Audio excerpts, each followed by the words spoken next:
Hi hello అండి. దొండకాయ fry అండి. అది దొండకాయలని ఒక 4 పచ్చిమిరపకాయలని చిన్న అల్లం ముక్కని మిక్సీలో నేను ఆడేసుకుంటానండి. మిక్సీలో గ్రైండ్ చేసుకున్నాను. చూడండి, కొంచెం చెక్క ముక్కగా మిక్సీ పట్టుకుంటాం. అలా మిక్సీ పట్టేసుకోవాలి. దాంట్లో కొద్దిగా ఉప్పు, అలాగే కొద్దిగా గరం మసాలా పౌడరు, అలాగే 2 చెంచాలు కార్న్ఫ్లవర్ పౌడరు, కొద్దిగా కారం పొడి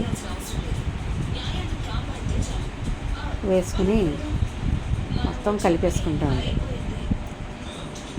మనకు నచ్చితే ఆనియన్ కూడా వేసుకోవచ్చు. నేను ఆనియన్ స్కిప్ చేశాను ఇక్కడ. ఇలా కలిపేసుకుంటే అలా వస్తుంది. స్టవ్ మీద కడాయి పెట్టి ఆయిల్ పెట్టుకున్నాను. దాంట్లో చిన్న చిన్న పకోడీలాగా వేసుకుని ముందు ఆయిల్ హైలో ఉంచుకోవాలి, హై ఫ్లేమ్లో. తర్వాత లో ఫ్లేమ్లో టర్న్ చేసుకోవాలి. ఇవి చాలా అంటే చాలా బాగుంటాయండి. ప్రతి ఒక్కరు లైక్ చేయండి, షేర్ చేయండి, సబ్స్క్రైబ్ చేయండి.